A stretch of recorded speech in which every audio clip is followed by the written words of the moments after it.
Hi, good morning, good afternoon, good evening to every one of you. Welcome back to my channel. My name is Margie, and ang susunod po nating discussion for today is about real tips before starting your small business in the Philippines. Okay? I was once a business owner po. I will just share with you kung ano po yung mga challenges na encounter ko during that time.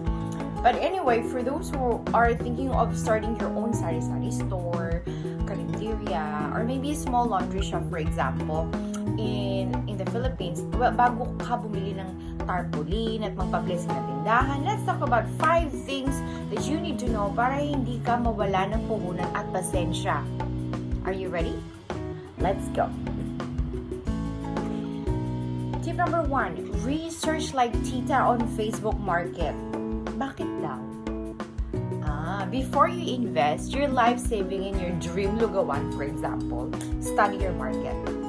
Okay, check kung ilan ang tindahan sa kanto mo. Okay, very important. Parang gumagawa ka ng survey.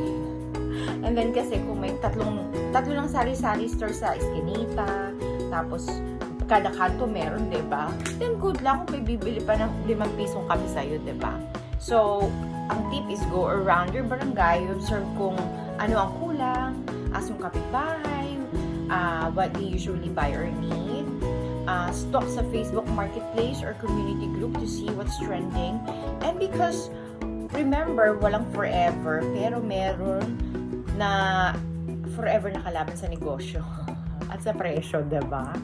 Okay, tip number 2, budget like your lola counts coins. Parang ang serious ng usapan.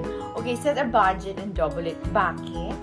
Kasi may mga hidden expenses like yung barangay permits, DTI, registration, and yung classic na nakalimutan natin palang bumili ng basahan.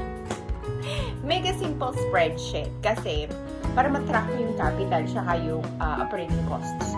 Tapos, save an emergency fund. Okay, kung mag-start ka ng business, I would suggest may nakalaan kang budget for your expenses within the entire 1 year or 2 years, depending kung ano po yung negosyo na gusto nyo i-start.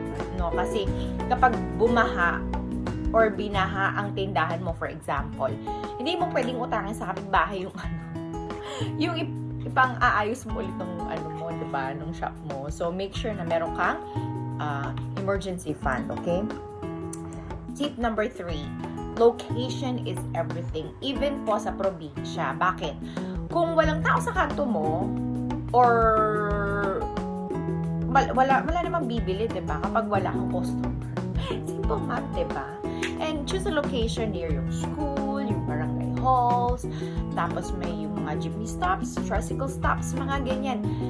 Or areas na maraming tambay, food traffic pala.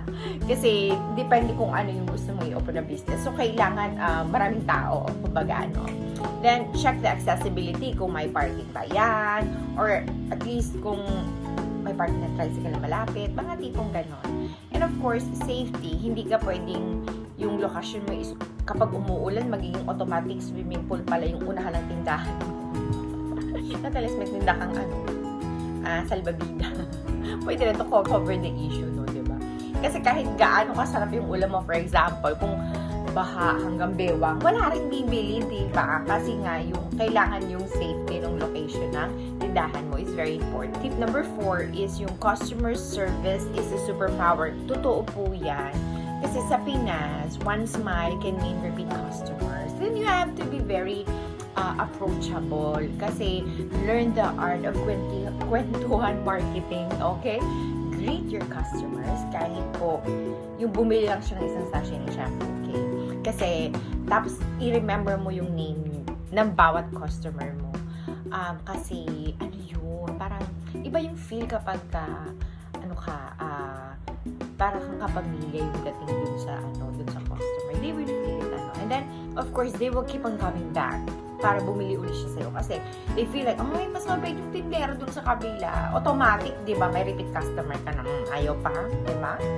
Yung start small and think long term. Of course, kapag nagnegosyo ka, o kahit na hindi negosyo, if you want to dream big, yung lahat ng imposible, i-dream mo na. Di ba? Kasi hindi mo kailangan na magpatayo ng mini-mart with aircon, diba? So, start small lang kung anong kaya ng budget mo.